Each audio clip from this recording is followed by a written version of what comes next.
Bonsoir à tous, ravi de vous retrouver pour ce nouveau numéro de 85 Chrono Agenda avec à mes côtés ce soir notre préparateur mental Benoît Pinault. Bonsoir Benoît. Oui, bonsoir. On reviendra dans quelques instants sur un médaillé olympique qui restera dans l'histoire, on n'en dit pas plus.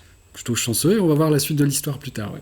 On va également parler des événements sportifs à venir ce week-end et on va parler baseball avec nos invités, les Marcassins des Herbiers, donc le club vendéen, on peut dire maintenant, de baseball, avec Samuel Gabory, le président du club, également président de la Ligue des Pays de la Loire. Bonsoir. Bonsoir à vous. À vos côtés, Sabine Renou. Bonsoir. Bonsoir. Joueuse de baseball et de softball. On expliquera un petit peu la différence tout à l'heure. Et puis Alain Parnot, coach dans ce club et également membre du bureau. Bonsoir. Tout à fait, bonsoir. Alors on vous reçoit notamment parce que ce week-end, dimanche très précisément, vous débutez le championnat de Régional 1, championnat des Pays de la Loire, donc de baseball, avec un match contre les Mariners de Nantes, 2 matchs d'ailleurs contre les Mariners de Nantes, de 11h à 17h, ça sera au complexe Massabielle aux Herbiers. Dans quelques instants, on expliquera un petit peu ce qui se passe du coup au niveau du baseball en Vendée, mais avant cela, une petite info qui date de ce matin, hein, c'est tout frais, le skipper Benjamin Dutreux qui a présenté son nouveau sponsor principal jusqu'au prochain Vendée Globe. Il s'agit du groupe breton Guyot Environnement, spécialisé dans la collecte, le tri et la valorisation des ressources. Déjà investi dans la voile depuis de nombreuses années, donc notamment en Figaro. Benjamin Dutreux, 9e du dernier Vendée Globe, va naviguer sur un nouvel IMOCA. L'ancien Hugo Boss qui a terminé 2e du Vendée Globe 2016-2017. Il reste associé à l'association Water Family, le bateau qui est actuellement en chantier dans la structure de Benjamin Dutreux, Éole Performance à Port-Bourgenais. Baseball, donc, on l'a dit, les Marcassins des Herbiers face aux Mariners de Nantes, ce sera dimanche, pour donc un championnat qui va se dérouler du 3 avril au 3 juillet. On ne va pas épiloguer sur les règles du baseball. C'est pas forcément simple à expliquer comme ça à l'oral. Samuel Gabory, vous incitez tout simplement les gens à venir voir ce que ça donne sur le terrain. Faites-vous plaisir, pratiquez, et puis les règles vont venir petit à petit au cours de la pratique.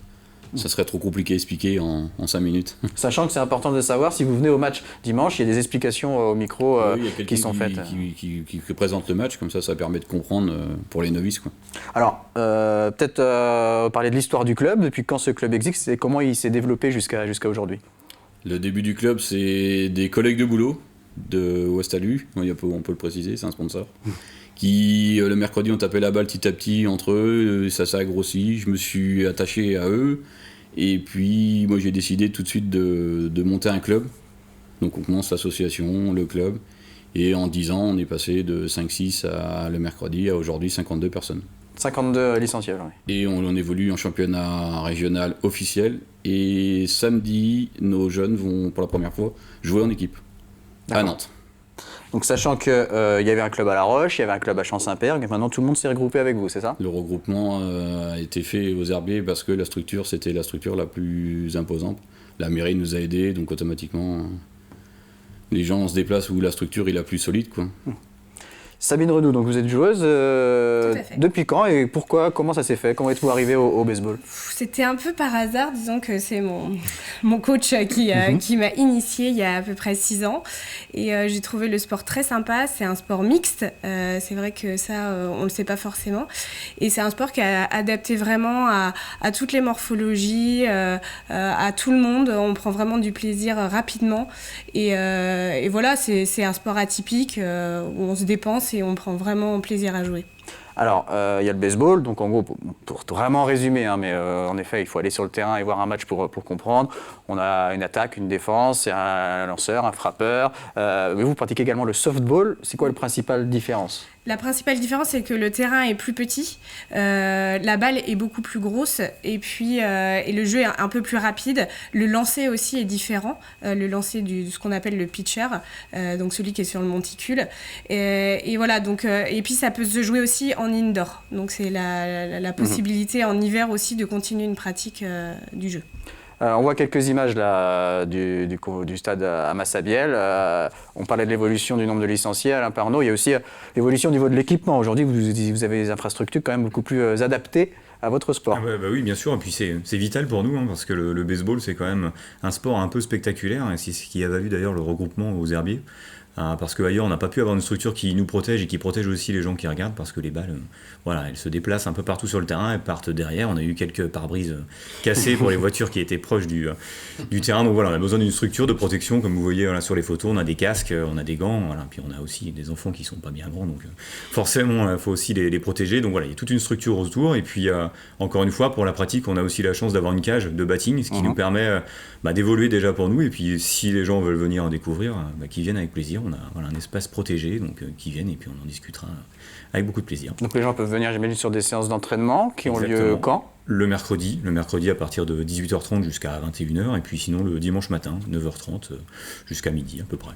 D'accord. Et donc, si vous voulez aussi découvrir et encourager les Marcassins des Herbiers dimanche, mais n'hésitez pas entre 11h et 17h au complexe Massabielle avec donc 2 matchs contre les Mariners de Nantes, ouverture du championnat de Régional 1. On continue bien sûr à parler baseball dans quelques instants, mais on va commencer à énumérer les différents rendez-vous sportifs du week-end avec notamment du basket et un match de Ligue féminine samedi soir, la 19e journée, et le RVBC qui reçoit Basketland à la Halle des Sports des Oudéry. Les Lyonnaises qui restent sur une défaite contre le leader Bourges. Elles sont 6e au classement avec 2 victoires de moins que Basketland qui est 4e. Et au match aller, les Lyonnaises s'étaient imposées à Mont-de-Marsan. En levé de rideau de cette rencontre en National 2 féminine, l'équipe espoir du RVBC affrontera également l'équipe espoir de Basketland à partir de 16h45. On jouera également en National 3 masculine de basket avec pour la 21e journée un derby vendéen entre Chambretot et La Roche-sur-Yon. Saint-Georges de Montaigu accueille Bressuire le Réveil. Et puis en National 3 féminine, le Smash 3e au classement accueille Tulle, 12e dimanche à Saint-André-Treizevoix. Chantonnet-Saint-Germain se déplace à Bressuire. Du football également avec en division 2 féminine la 18e journée et l'ESO qui accueille Saint-Malo dimanche. L'ESO qui est 10e au classement, Saint-Malo 8e avec 3 points de plus. Et puis en National 3 de football chez les hommes, 21e journée et le leader La Roche-VF qui accueille Saint-Philbert samedi à 15h. Chaland 10e affronte la réserve du Mans 4e et puis derby vendéen entre Fontenay et Pouzauges à 18h30. Et puis du rugby avec la 17e journée de Fédéral 3 et le rendez-vous très attendu par les supporters vendéens, le derby entre le FC Lyonnais et le Rugby Club Sablé. Ce sera au stade Henri Desgranges samedi soir à 20h30 et le match de Excellence B à 19h. On va maintenant passer à la séquence prépa mentale. Avec vous, Benoît, aujourd'hui, vous allez nous parler d'un patineur de vitesse sur glace. Oui, un patineur assez particulier qui est resté dans l'histoire. Je ne sais pas si vous le connaissez. Ce patineur australien qui s'appelle Steven Bradbury. C'est pour ça que j'ai revêtu la tunique verte de l'Australie. Je ne sais pas si dans votre sport, la partie chance est souvent présente. En tout cas, lui, il a beaucoup misé dessus et l'histoire va le retenir vraiment énormément sur ce fait-là et pourtant rester jusqu'au bout puisque l'histoire a caché quand même certaines petites choses. On va se retrouver en 2002 au JO de Salt Lake City dans la discipline de short track. Alors le short track, c'est une discipline ultra spectaculaire dans laquelle les patineurs font des tours de manière très très rapide et il y a énormément de suspense et effectivement les chutes font aussi partie de la course. Et Steven Bradbury, on va suivre son parcours jusqu'à la médaille d'or. Oui, alors je casse un peu le suspense, mais oui, il va gagner la médaille d'or, mais sans vraiment s'y attendre. Je vous propose de vivre chacun des tours, et dès les quarts de finale, on va le voir, alors en tenue verte, voilà, se retrouver en fait très très rapidement derrière. Il faut savoir que seuls les 2 premiers participants sont qualifiés pour le tour suivant. Donc là, il est quand même très très mal parti. Et un des concurrents chute, mais il se retrouve quand même 3e, donc on va dire que c'est terminé pour lui. Bon, sauf que au final, c'est pas vraiment terminé puisqu'un autre concurrent est disqualifié, donc il peut se permettre d'aller jusqu'en demi-finale. En demi-finale, de la même manière, il se retrouve très rapidement derrière. Et là, c'est pas un concurrent seulement qui chute, mais bien 3. Donc il se retrouve encore une fois qualifié avec un petit peu de chance. Tant mieux pour lui. Et directement, là, on va vivre ensemble la finale. Steven, là, il complète sa stratégie, c'est-à-dire qu'il laisse vraiment tout le monde partir et il amplifie même son retard. Regardez-le, hein, il aurait le niveau pour suivre, peut-être pas pour gagner, mais pour suivre. Et là, patatras, vous voyez, il est vraiment très très loin et tout le monde tombe. Et il est champion olympique. Et il est champion olympique. Alors, il lève les bras avec joie, mais aussi un peu de stupeur et de surprise. On comprend aisément, à la vue de ces images, pourquoi on l'a surnommé le champion olympique le plus chanceux de l'histoire. Sauf que l'histoire ne dit pas tout. Les médias le décrivaient comme un sportif relativement amateur, sauf que dans les JO précédents, il avait quand même eu une médaille de bronze avec l'équipe. Okay, il pouvait prétendre en individuel à gagner, mais malheureusement, cette fois, c'était lui qui était tombé dans les premiers tours, donc il n'avait pas pu aller plus loin. Il faut aussi savoir que en 96, il a été victime de 2 chutes ultra violentes. La première en compétition, alors c'est pas cette image-là, on va la voir un petit peu plus tard, et j'ai pas repris la vraie image de la vidéo, elle existe sur internet, dans laquelle pendant une compétition, il se fait sectionner les 2 quadriceps par un patin. Il perd 4 litres de sang en 1 minute. C'est pas grave si on voit pas la vidéo. Voilà, c'est pour ça que je vous épargne la vidéo, mais ceux qui sont curieux, vous pourrez la retrouver. En 60 secondes, il perd 4 litres de sang, donc là, il sait que s'il s'évanouit, il meurt. Donc c'est assez glauque quand même, mais bon, il a un peu de détermination, notre ami Steven, donc là il décide de recontinuer à s'entraîner, assez rapidement après, malgré ses 111 points de suture, etc. Et quelques mois après, il se retrouve en fait à faire une chute à l'entraînement, et il se brise littéralement le cou, il se retrouve avec une attelle, comme on peut le voir sur l'image, voilà derrière. Donc là, sa famille commence à lui dire on va peut-être arrêter le patinage, son médecin lui dit qu'il y a même de grandes chances qu'il n'arrivera jamais à patiner. Sauf que lui, Steven, il a toujours eu ce but olympique. C'est vraiment resté au fond de lui, il s'est entraîné des années pour ça. Et donc il décide à partir de ce moment-là de vraiment chaque jour, de le passer avec toutes ses capacités du moment. Vraiment se mettre dans un projet olympique sans savoir s'il allait même réussir à se qualifier. Et donc il lui restait 18 mois pour atteindre ce fameux jour de cette médaille d'or, pour utiliser le meilleur de ses capacités. Donc on ne peut pas le résumer, Steven, vraiment juste à cette dose de chance. Alors certes, c'était pas le meilleur ce jour-là, mais je pense que vraiment c'était le plus déterminé. Et je voudrais qu'on revoie justement ces images de remise de médaille, parce que ce que l'on voit là dans son sourire, c'est pas uniquement le plaisir d'avoir gagné. Je suis sûr que lui repense à ce moment-là à tous ses efforts qu'il a dû mettre jour après jour pour remarcher, pour repatiner, pour se remettre dans un projet olympique et aller jusqu'à la médaille d'or. Et je voudrais qu'on se serve de cette leçon, puisque dans le sport, il nous arrive d'avoir des accidents, des blessures, des aléas. Et si on s'inspire de lui, vraiment, on est capable d'aller au bout de nos projets. On peut soulever des montagnes même quand c'est difficile. Et si les gens autour de vous pensent que vous avez de la chance, c'est qu'ils ne voient pas justement tout le travail qu'il y a derrière.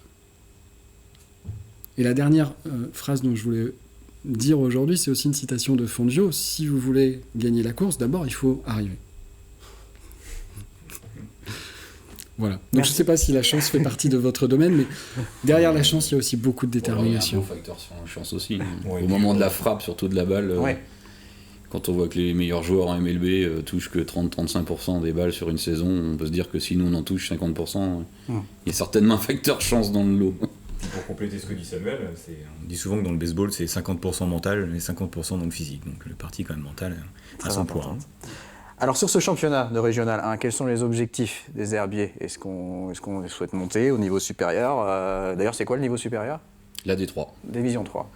Alors, La D3, ça reste un petit peu compliqué pour nous au jour d'aujourd'hui. La prétention d'y aller, oui, tout le monde a envie de monter.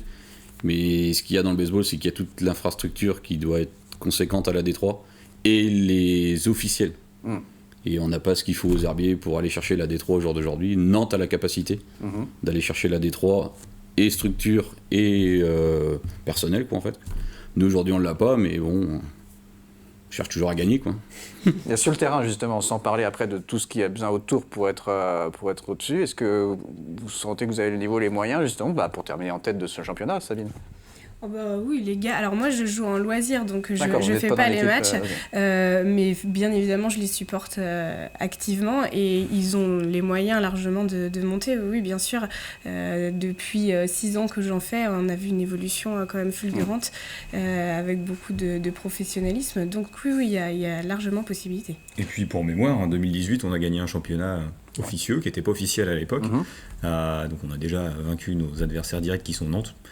Donc voilà, on a les moyens aujourd'hui, clairement, de les accrocher. Et puis, c'est toujours un plaisir de jouer contre Nantes, puisque le niveau est relativement homogène. Donc, ce sera certainement un très beau championnat pour nous. Et l'année dernière, vous êtes retrouvés avec les Bretons en championnat R2, Régional 2 de Bretagne. Alors, expliquez-moi pourquoi. Et puis, vous avez gagné, surtout. Bah oui, tout à fait. On avait deux clubs engagés, un en Pays de la Loire et un en Bretagne. Les Bretons nous ont accueillis contre déplacement. On s'est déplacé de nombreuses fois en Bretagne pour jouer au niveau R2, donc le niveau en dessous de celui qu'on a actuellement en Pays de la Loire. Il s'est trouvé qu'on a gagné le championnat R2, donc potentiellement une montée en R1 bretonne, avec nos moyens. Donc on a quand même réussi à aligner 2 équipes et on était plutôt contents de nous, puisque première participation à un championnat extérieur au Pays de la Loire. Et voilà, on a quand même gagné ce championnat, ce qui était plutôt... on était plutôt fiers de nous, ouais. Comment vous faites, quelles sont les différentes actions que vous menez pour vous faire connaître, attirer des nouveaux pratiquants Je sais qu'il y a pas mal de choses qui sont organisées tout au long de l'année. Samuel Gabriel. Il y a beaucoup d'initiations dans les écoles, on essaie d'aller chercher. Il nous faut un vivier demain, parce que le club a 10 ans et les premiers sont toujours là. Il va falloir du vivier, donc là on commence à avoir du 14, 15, 16 ans qui commence à évoluer le mercredi tranquillement avec les jeunes. Donc les initiations, les journées portes ouvertes, les journées de démonstration dans les magasins de sport, les forums des associations. On essaye d'aller un petit peu partout pour trouver du monde, quoi. Et alors, est-ce que vous avez besoin régulièrement de casser des a priori sur le sport ? Je ne sais pas si Sabine, par exemple. Bah oui, parce que c'est vrai que c'est un sport qui semble complexe déjà d'extérieur. Et puis, on ne sait pas que la pratique est mixte en France. Donc, forcément, ça permet aussi de ramener des nouveaux potentiels. Chacun peut venir avec son bagage sportif, quel qu'il soit. Et il trouvera sa place au sein du club, il n'y a aucun problème. Et il y a aussi un peu une image de violence, entre guillemets, à cause de la batte. Et en fait, c'est un sport qui reste un sport assez physique, mais où tout le monde trouve les valeurs de respect et qui sont très importantes. Et voilà, chacun trouve une place, quel qu'il soit, quelle que soit sa force, quelle que soit sa mentalité. Enfin, voilà, on trouve toujours de la place pour tout le monde. C'est-à-dire, à la part en tant que coach, c'est-à-dire qu'en fonction des postes, les postes peuvent convenir à tel ou tel type de joueur. Vous avez un gardien au football, chez nous on a un catcheur, vous avez des attaquants, nous on a des gros frappeurs. C'est exactement le même principe, vous allez avoir des gabarits un peu plus flués dans les champs, donc des joueurs qui vont plutôt aller courir après les balles, et puis des joueurs un peu plus costauds dans le carré, donc dans le carré intérieur, là où on a les bases. Donc effectivement on a différents types de profils, et donc je rejoins Sabine dans le fait qu'effectivement on peut accueillir n'importe quel type de joueur, et peu importe le niveau physique entre guillemets, il y aura toujours une place pour tout le monde. Et voilà, c'est le côté un peu convivial des Marcassins, c'est qu'on est prêt à accueillir tout le monde avec beaucoup de plaisir, du moment qu'on collégialement on arrive à se développer. Très bien. Les autres rendez-vous sportifs du week-end, il y aura du ring hockey samedi soir au Poiré-sur-Vie avec la 13e journée de National 1. Le Poiré qui reçoit Saint-Omer à 20h30 à la salle de la Montparière. On jouera également en handball samedi soir en National 3 masculine. Le Slam qui accueille Rezé au match aller. Le Slam s'était imposé à Rezé 29-26. Plusieurs événements de course à pied avec le Running Stone. Ce sera à la carrière des Clouseaux dimanche, 24 km à parcourir en solo ou en équipe de 2 ou 4, c'est organisé par Redapt. Il y aura également la 4e édition des foulées de Saint-Hilaire, dimanche à Saint-Hilaire-des-Loges. C'est une course nature de 10 km. En cyclisme, plusieurs courses organisées dimanche à Saint-Jean-de-Mont, à Orouette, avec des courses passe cyclisme, minime cadette dames et junior senior dames. Il y aura également la 2e manche du challenge Thomas Vauclair à Mouilleron-le-Captif dimanche, compétition qui concerne les minimes cadets et les écoles de vélo. La Coupe de France de wave ski surfing, ce sera samedi et dimanche sur le site de Tanchette au Sable d'Olonne et c'est organisé par le CKCL. Et puis enfin, le Vendée Freestyle Session tout au long du week-end, du BMX, du roller, du skateboard, de la trottinette. 2 grands shows vendredi soir et samedi soir, mais qui je crois sont complets. Il y aura également des compétitions avec entrée gratuite samedi et dimanche dans la journée. Et puis donc dimanche de 11h à 17h à Massabielle aux Herbiers, 2 matchs de baseball avec les Marcassins des Herbiers face aux Mariners de Nantes. Merci beaucoup d'être venu nous parler de votre club et de votre activité. Merci Benoît. Merci. À bientôt pour reparler prépa mentale et merci à vous de nous avoir suivis. Je vous donne rendez-vous lundi pour 85 chrono terrain et vestiaire. Très bonne soirée à tous.